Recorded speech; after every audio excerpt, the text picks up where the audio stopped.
Be informed. Be guided. Be inspired. As HECTOR MACALALAG Leadership Channel proudly presents the leader on a spotlight.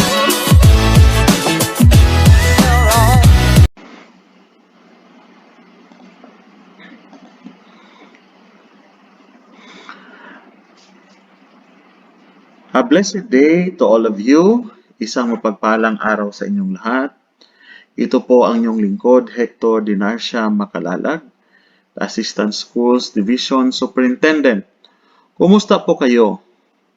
Despite this pandemic, we manage to perform our different tasks because according to the DepEd Secretary, despite this crisis, education must continue. Let me share to you one of the important leadership style that we need to develop, especially during this time of pandemic. Na-share ko po ito sa Division Association of Secondary Schools in Agusan del Sur during their DASA Assembly, and I would like to share this to you all. Welcome to my leadership channel, the HECTOR MACALALAG Leadership Channel. For this day, I will be talking about resilient leadership. Let us start with the situation. Doors closed and doors open. The only thing that is constant in life is change. Life is constantly changing and evolving. Talaga namang totoo ito dahil from time to time, maraming nagaganap sa ating paligid. Life is really evolving. Kung sino yung mga medyo sikat noon, nawawala na sila sa limelight. Nawawala na sila sa spotlight. Let me take you to this example. Limbawa, ang Nokia. On the late 90s, sila yung unang nakapag-imbento ng isang functional cellphones na wireless like the 3310, 5110i, and 3210. Did you remember that one? Pero, nang nag-evolve ang cellphone into a cellphone that we have today that is Android, parang hindi na sila nakahabol. Kasi may mga bagong company na nakapag-imbento at nakapag-evolve. So, life is really a constant change and it is evolving. So, if we do not compete with time and if we do not evolve and change, we will surely be lag behind. Like also with the company Kodak. They're very, very popular. But look at Kodak now. They're not anymore around. From time to time, things just stop existing. We lose out on something important. A big plan collapses, or we are being rejected by someone. This is an example of a door being closed. So halimbawa, may mga door na nagko-close kasi hindi naman natin controlled ang lahat. Sometimes we are being rejected. Sometimes may mga plan tayong gusto, pero nagko-collapse siya. Hindi siya na-realize. So, nagko-close ang door. However, the end of one thing is always the beginning of something new. And this is an example of a door being open. So, kung may nagko-close na door, may nag-o-open naman. Kaya, isa ito sa mga dapat nating pagtuunan ng pansin. Na pag may mga discouragements at problems tayo, maaring at the end of the day, may mga door na maposibleng mag-open which will lead us to another path because our ways are not always the ways of Almighty Father. Sometimes His ways are higher than our ways. So we must move on if there are closed or doors that close because there will always be doors that will open. Think about a time in your life where someone rejected you or missed out on something important, or when a big plan collapsed. Now think about what happened after the doors opened after. So I have a very personal experience about this during last 2013 when I am very ready to take the superintendent's test or education management test. But I was disqualified because position-wise, I am only principal 1. And during that time, those who can take the superintendent's test should be principal 3. So in short, to make the long story short, I was disqualified from taking the examination. But because of that door being closed, I challenged myself. I have to prove myself that I can do better than this discouragement. So, I took the assessment center instead of the career executive board. I took the other path and immediately passed that assessment center, the most difficult stage of the career executive service eligibility. Kadalasan diyan po nasa-stop ang process ng mga nagtitake ng career executive service eligibility. By God's grace, isang beses ko lang po siyang na-take. So see the God's grace and mercy and providence. And I was able to take that superintendent's test last 2015. And luckily, I passed the exam. So, by 2015, kumpleto na po lahat ng examinations ko from the Career Executive Service Board, which is the Career Service Executive Eligibility, and the Superintendent's Test. So, see the plan of our Almighty Father. When there is a door that will close, there is always a door that will open for you. And that door is always better than the door that was closed. Using values to build resilience. Sabi ni Fredrich Nietzsche, he who was a why to live can bear almost anyhow. Just like the question on an advertisement, para kanino ka bumabangon? Yung may mga values at reasons to live ay kayang-kayang panindigan at i-move forward yung kanyang buhay kasi he has the reason to live. Mayroon siyang why to live. Para kanino ka bumabangon. Past research findings suggest that connect to personal values can help people be more resilient in face of stress. So if you are inclined or you have that inclination on your personal values, you are likely to survive and be more resilient in phases or cases of stress. For example, after failing to get promoted, a father with 2 daughters studying in college may be very motivated to bounce back and move on so that his children will have sufficient resources as they continue their studies. Driven by his values, love, and care, he may find the strength to actively deal with stressful life events in order to continue living in line with his values. So, kadalasan, wala talaga tayong choice. Lalong-lalo na pag may mga anak tayong nag-aaral.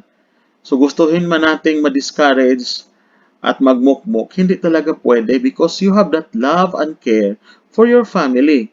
If you will not move on because of that failed promotion, then paano na ang mga pamilyang umaasa sa iyo? So kaya, these values of love and care may give you strength to deal with stressful life in order to continue living. And these values help you cope up and to be resilient most of the time. So, tayong nagtatrabaho, gustuhin man natin, lalong-lalo na kung wala tayong ibang source of living, pwera na lang kung marami kang mga sidelines. Pero because of the love and care for your children, you want them to finish their studies, and you want them to succeed in life, and you want to continually feed and provide for them. That's why you have to continue, even though you have a lot of heartaches in your office because you failed to get something, what you desire and what you want ay hindi mo nakuha. So, hindi mo na papansinin yan mga yan. Ang importante, you have to move forward because maraming mga bibig na kumakain na umaasa sa iyo. So ito po ang life natin. We choose to be resilient because we have no choice most of the time. So and the value of love and care will also push us to continue and to be resilient in life. Resilience is associated with inner strength, competence, optimism, flexibility, and the ability to cope effectively when faced with adversities. So yung inner strength mo na yan, nasa loob mo yan. Yung competence mo, yung optimism, yung flexibility, and the ability to cope effectively kung may mga pagsubok sa buhay. Kaya kayang-kaya mo, lalong-lalo na pag napagdaanan mo na ang mga pagsubok na yan. So, sa education, this um, mga values and mga competence and abilities is always associated with resilience. And this is very important in order to survive this crisis.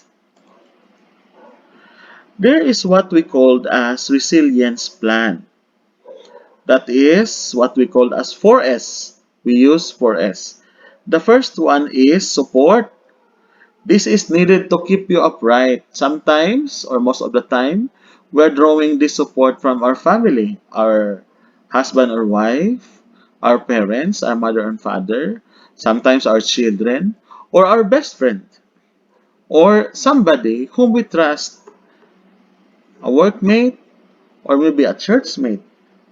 So, ito yung mga kapamilya natin o maaring best friend natin nagbibigay ng strong support sa atin. So we need this support in order to be resilient. The second one is strategies. In order to keep you moving, you need meaningful activities like gardening, walk, etc.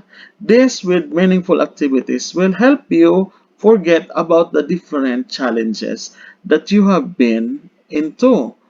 These meaningful activities will help you divert your attention into more productive and worthwhile activities. Yung gardening, yung mga walk, mga zumba, mga exercises na yan, at lahat-lahat ng mga strategies para ma-distract ka of being weak, becoming weak. So pag mga may ganito na activities, your thoughts are being directed so that you will be more resilient.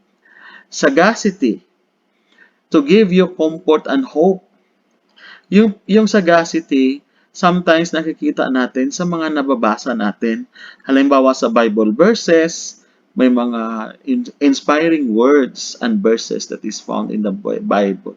Halimbawa, come to me, all ye labor and heavy laden, and I will give you rest.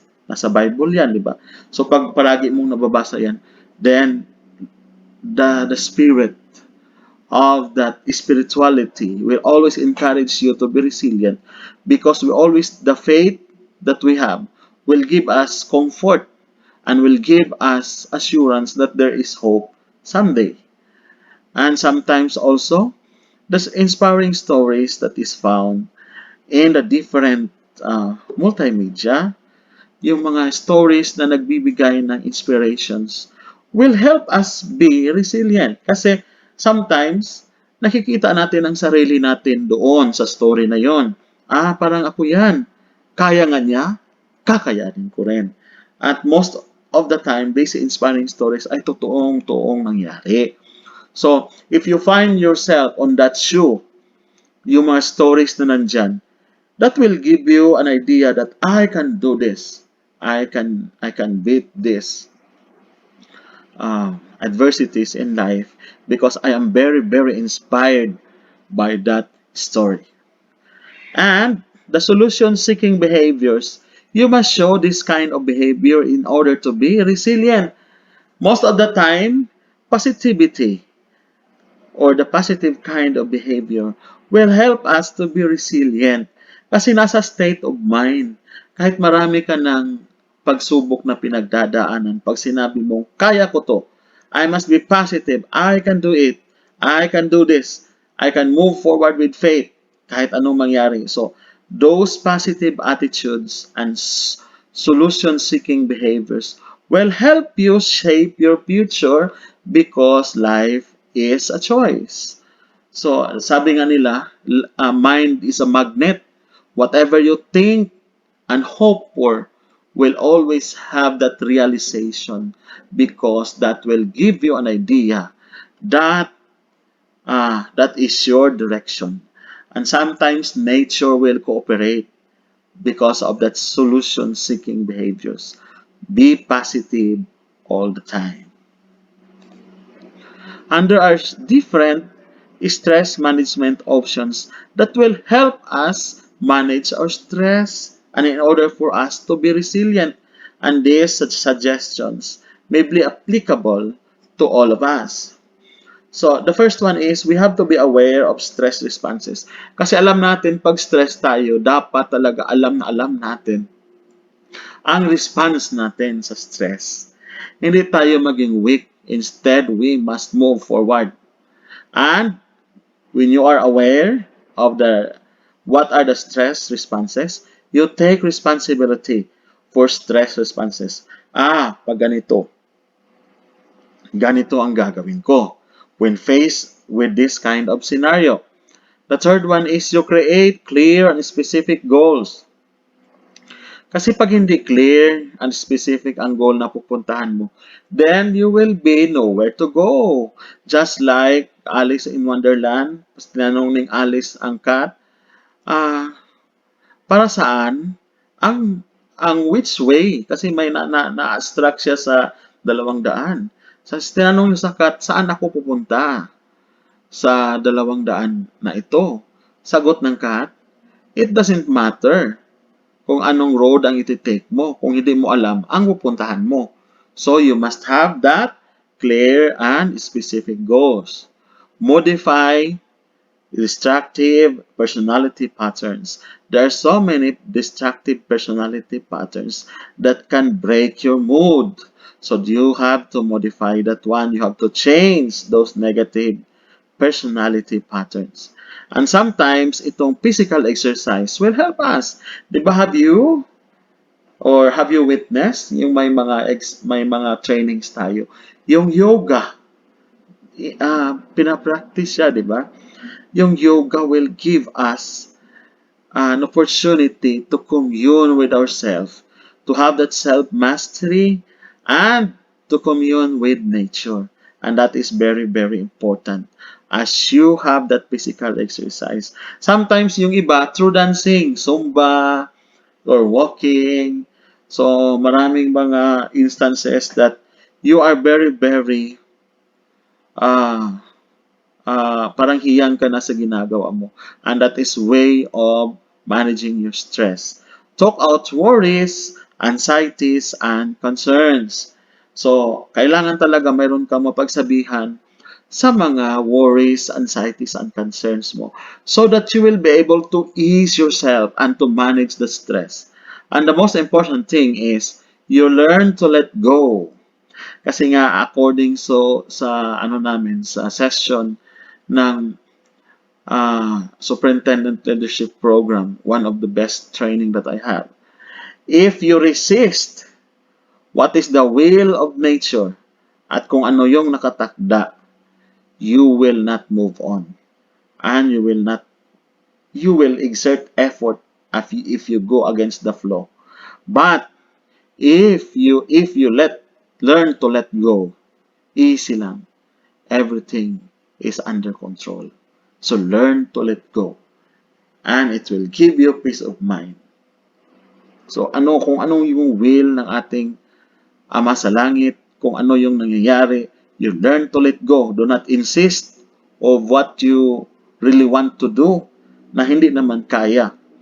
So learn to let go. Let the thing that is destined to happen. Then, avoid self-medication. Ito yung isa sa mga mistake natin. Kasi pag may nararamdaman tayo, tayo rin ang nagpe-prescribe ng mga medication na nasa atin. So, we must avoid self-medication. We must consult with the experts. If you're not feeling well, consult the doctor. If you need the expertise of somebody, it may not be on the medical field, but you have to ask for it. So you avoid self-medication. And most importantly, you get enough rest because this rest will really give us peace of mind. Sleep is a luxury, especially if you are very busy, just like me. But through the grace of God, if you really pray for it, then you will have a very enough sleep, a deep sleep at night. And then balance work and recreation. Somebody told me that it is not anymore balance but integration. I would like to change that balance to work and integrate work and recreation. I have experience of this. I would like to share this to you. When we are scheduled to go to swimming pool and I'm working in Bislig City Division, nag-leave na ako, no? That was December 2018 yata. But suddenly my boss called me, Hector, you have to entertain our visitors from the central office who will be going to the Tinoyan Falls. And nobody can do it because she's very busy. That was December. She has lot of checks to sign, lot of financial transactions to close. So she cannot do it. And everybody is very busy. And I have that leave for only one day. I am very busy also, but I give that time to my family because somebody is celebrating her birthday. I think that was my daughter, no? And we're very scheduled to go to the pool. But because of that request of my boss as the Assistant Schools Division Superintendent, I convinced my family in that instead of pool, we'll go to Tinoyan Falls. And I told them that it is a very nice place. So, that is an example of integrating work and recreation because you cannot really achieve balance 50-50. There is always a dominant factor or side of that work and recreation. So all you can do is to integrate. If hindi na talaga pwede na maano yung work mo, maiwanan, then you integrate it with recreation. So because we cannot do it separately, then do it at a time or do it simultaneously so that you will also give time to your family. The next one is do something for others. Doing something for others means service. So the good karma will come to us if we serve others. And that is the essence of leadership, just like what Jesus Christ did to all people on earth. Siya talagang example ng serviceful. Doing something for others will relieve your stress and it will have more benefit for your health. So to be resilient is to give service to others. Take one thing at a time, meaning you have to prioritize. Prioritizing will give you productivity and efficiency. Kasi pag nauna mo yung hindi mga importante, then you are at a loss, no? Yung mga importante hindi mo nabigyan ng pansin kasi nauna mo yung mga hindi naunang mga importante kasi una siyang dumating. So you have to prioritize things.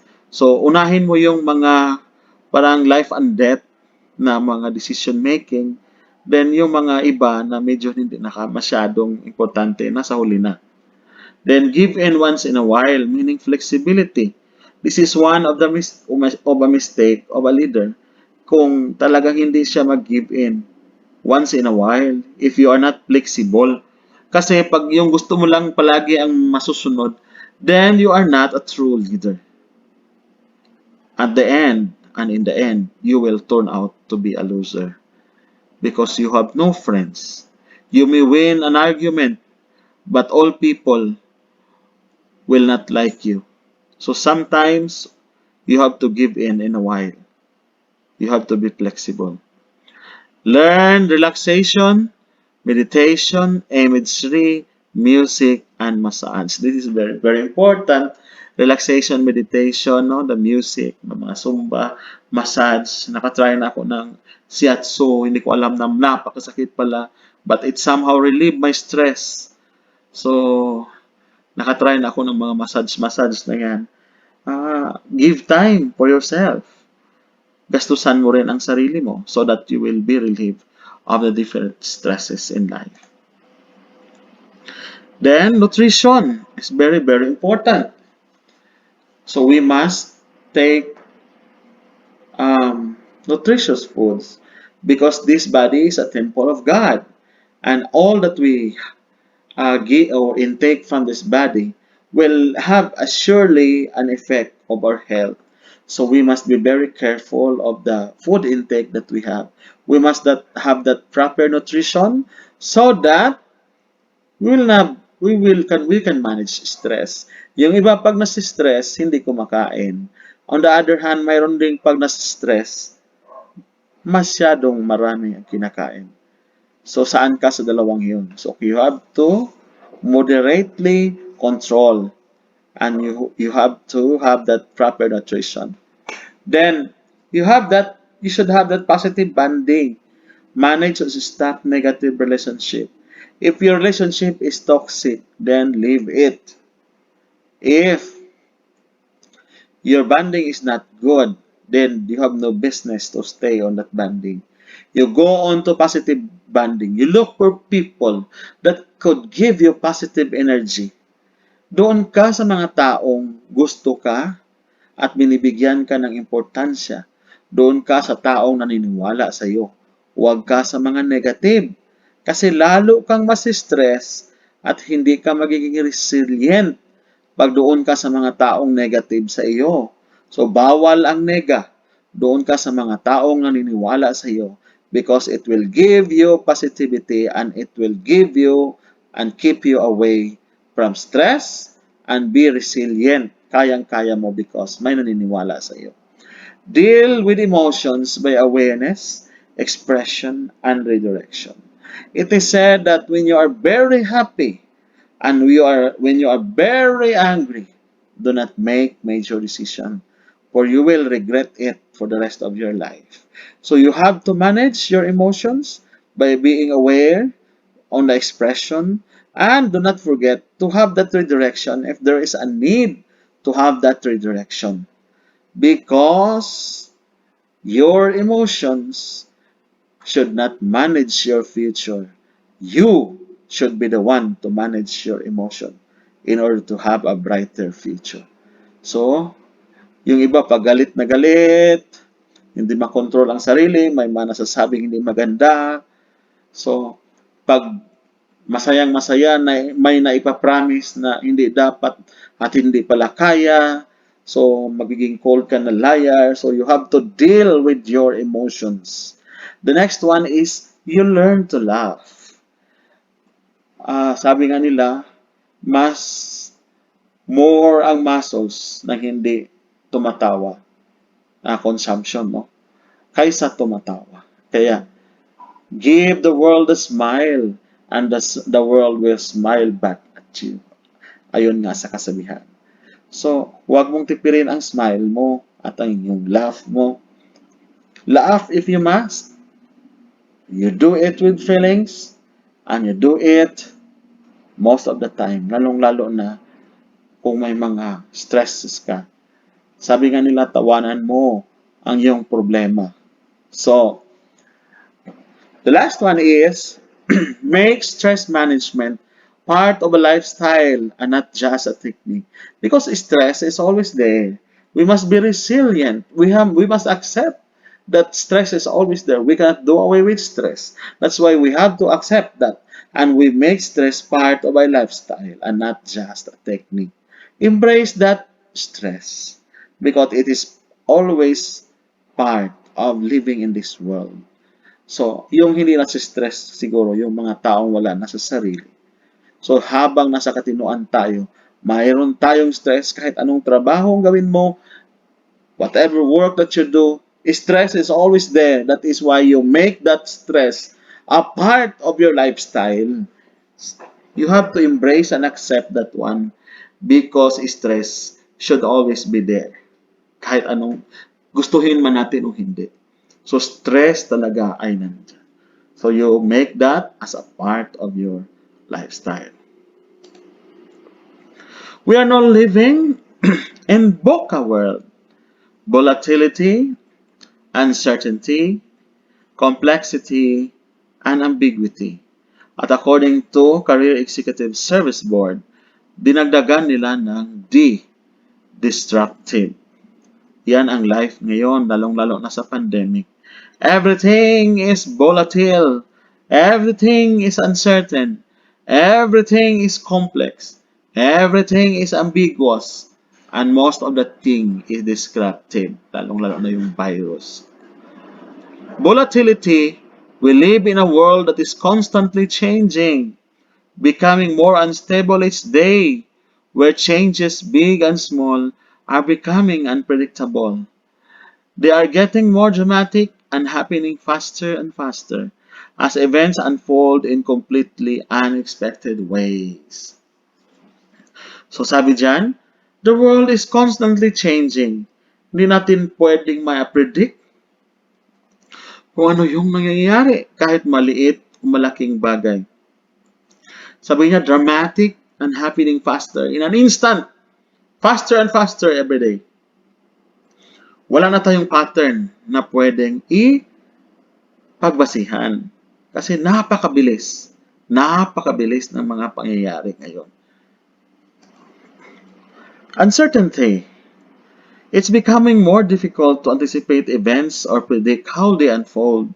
Historical forecasts and past experiences are losing their relevance and are rarely applicable as basis for predicting the shape of things to come. Diba? Have you remembered the 2016 United States election? Well, all of the forecasts and all of the machineries is favoring Hillary Clinton. And there are only few forecast elections that is favoring Donald Trump. But at the end of the day, Donald Trump won the election. And that only proves that these election forecasts, are sometimes not 100% accurate. It only gives us an idea that there is always uncertainty in everything that we do. Because things change as we always do. Walang status quo. Nag-change talaga siya. Although Donald Trump lost the 2020 elections, but he have proven that he break the status quo and he break the tradition. Kasi all of the surveys are in favor of Hillary, but he won the 2016 presidential elections. At that only proves that life is uncertain. Life is complex because our modern world is more complex than ever. What are the reasons? What are the effects? Problems and their repercussions. The problems are more multi-layered, harder to understand. Choosing the single correct path is almost impossible. Yung mga solutions ngayon at yung mga problema ay multi-layered, complicated. Sabi nga nila, it's complicated. Diba? Yung pag-choose natin ng single correct path is not anymore possible because sanga-sanga yung mga problema, sanga-sanga din ang solusyon. So, hindi na pwedeng one-dimensional lang ang pag-solve ng problem. It will be multi-dimensional way of solving a certain problem. Ambiguity. One size fits all have been relegated to yesterday. Yung one size fits all, one solution fits all, that is not anymore applicable today. In today's world, it's rare for things to be completely clear or precisely determinable. So, hindi na pwede yung ito talaga ang mangyayari. You have that assumption. You have that prediction na ganito talaga ang mangyayari. No! The life is ambiguous now. Hindi mo pwedeng masabi yung ganyan. Kasi maraming pwedeng mangyari. We need to counter VUCA with its positive meaning because life now is volatile. We need to be vigilant because life is uncertain. We need to have more understanding. Because life is complex, we need to be clear. And because life is ambiguous, we need to be agile. That whatever happens, kahit mga asap at mga urgent, kayang-kaya natin yan because we are living in this world. Kayang-kaya natin ang mga pangyayari ngayon. Kasi pag hindi natin gagawin itong positive meaning of VUCA, we cannot cope up with the different challenges of times.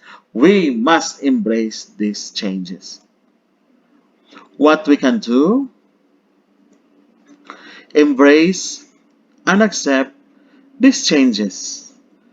Kaya nga sabi nga, for it is not the strongest or the brightest that will survive in any crisis, but those who are adaptable to change, siya lang ang makapag-survive.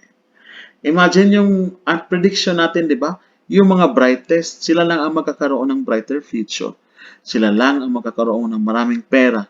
Yun yung mga assumption natin which we believe for more than a century or many century. But we have proven that it is not true. Sabihin natin yung mga strongest people ay siya lang ang magiging successful in life, siya lang ang magiging maraming pera, siya lang talaga. Pero we have proven that wrong. Because the one that will survive and the one that will emerge winner are those people who are adaptable to change. And who are these people? These people are called resilient people. Kaya nga sinabi nating resilient leadership. Sila yung mga taong kayang-kayang i-manage kahit nasa height na ng stress and different adversities in life. You have to accept these changes. You have to embrace these changes. For if you will not embrace these changes, you will not survive this crisis and this pandemic. Kung palagi tayong magko-complain, kung palagi natin kino-compare, palagi natin nagkriticize tayo, nagko-content tayo, yung mga cancerous behaviors, yung mga C, di ba? Yung complain, compare, content, criticize, yung mga cancerous behaviors, yung mga C's. If that is with us, then surely this pandemic is very hard for us to accept. Because we did not blend with changes. We must adapt these changes. And tell you, you will be very successful if you are adaptable to change or if you are resilient to these different challenges in life.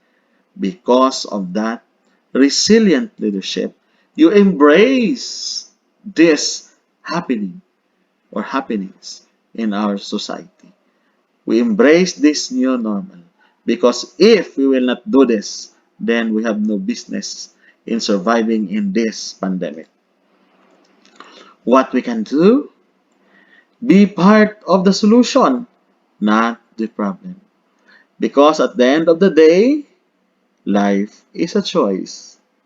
At the end of the day, we can always realize that our decisions determines our destiny. Whatever we perceive, we will always achieve because life is a matter of choice. Whatever we think, whatever we perceive, whatever we decide will always be the path and the destiny that we will undertake.